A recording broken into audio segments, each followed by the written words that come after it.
KBC में करोड़पति पति। सूरज के जीवन का एक ही फंडा था कि मेहनत तो गधा भी करता है, घर बैठे जो कमाए समझदार वही होता है। इसीलिए उसने कभी नौकरी ही नहीं ढूंढी। इस बात से हालांकि उसकी पत्नी शिखा बिल्कुल भी अग्री नहीं करती थी, पर फिर भी सूरज को समझाना बेकार था।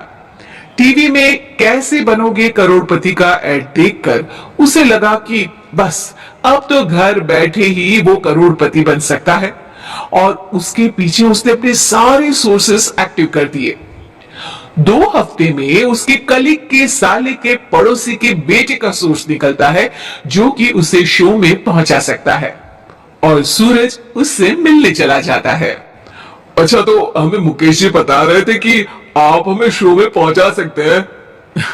हाँ, उसमें कोई तकलीफ नहीं है। मैं कल अगर कोशिश करूं तो इसी महीने में आपका नंबर आ जाएगा। अरे ये तो बहुत बढ़िया हो गया। अच्छा, वो सिलेबस और क्वेश्चन पेपर का कोई जुगाड़ है क्या? उसका तो कोई जुगाड़ नहीं है। तो वो वाकई में कुछ भी पूछ सकते हैं? हाँ, वो तो बच्चन जी पर है, जो पढ़ते हैं वो पूछ लेते हैं।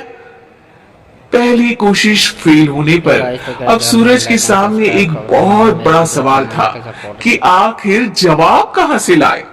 तब शिखा ने एक सजेशन दिया, क्यों ना सूरज अपने चचेरे भाई सुमित से मदद मांगे, जो कि यूपीएससी की तैयारी कर रहा था। हालांकि इतनी मेहनत करना सूरज को समझ में नहीं आता था, पर कोई और रास्ता ना मिलने पर वो आखिर सुमित से बात करता है। अरे सुमित, हमारा कैसे बनोगे करोड़पति के लिए सिलेक्शन होने वाला है। तुम हमें थोड़े चिट बनाने में मदद करोगे क्या?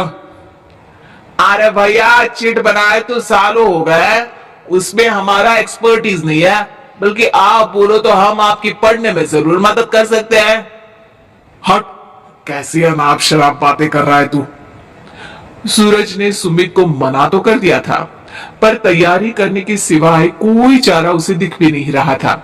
खासकर जब 12 के पेपर लीक करने के एक्सपर्ट शुक्ला जो भी हाथ जोड़ लेते हैं। आखिर सूरज को सुमित के पास जाना ही पड़ा, और उसने सुमित और शिखा से वादा किया कि वो बहुत मेहनत करेगा।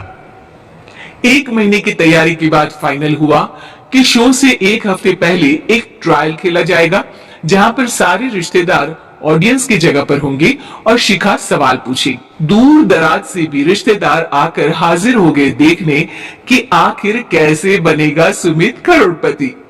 सब कुछ सेट था, और इतने में सूरज आकर अपना स्पीच देता है। ये 1 महीना मेरे लिए आसान नहीं था, पर अपने भाई सुमित और अपनी पत्नी शिखा की मदद से मैं इतनी दूर पहुंच पाया हूं। मेरे मम्मी पापा के आशीर्वाद ने भी बहुत साथ दिया है मेरा। मैं उम्मीद करता हूं कि आज के शो में आप लोगों को बहुत मजा आएगा। साक्षी पहला सवाल पूछती है, और पूरे कमरे में सन्नाटा छा जाता है। इंडिया में कितने स्टेट्स हैं? 3, सॉलिड, लिक्विड और गैस।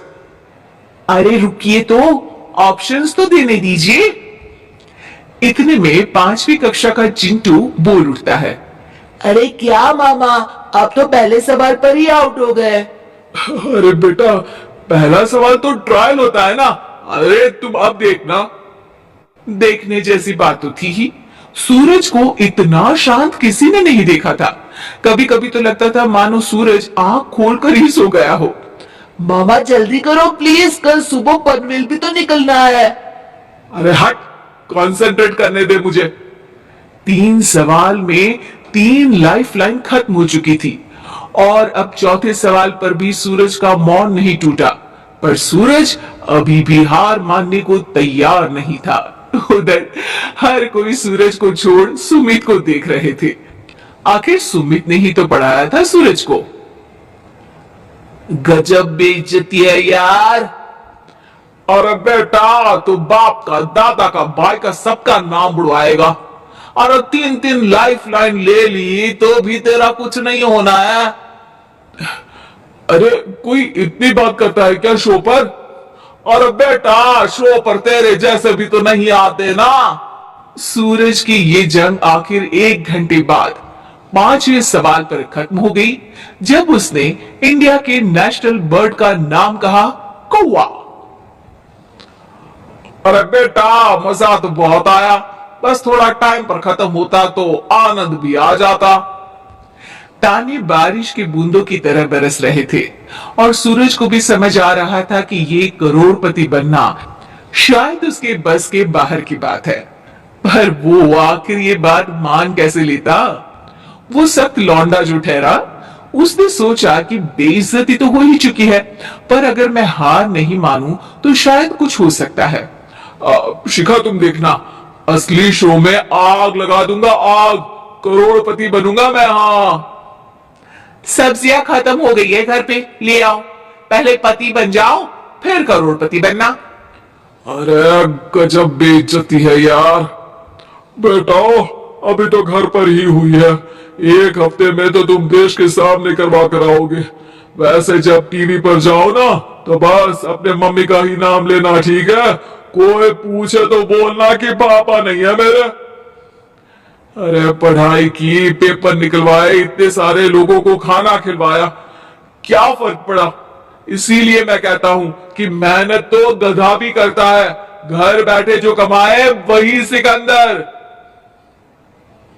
लेकिन मामा, गधे भी जानते हैं कि हमारा राष्ट्रीय पक्षी मोर है।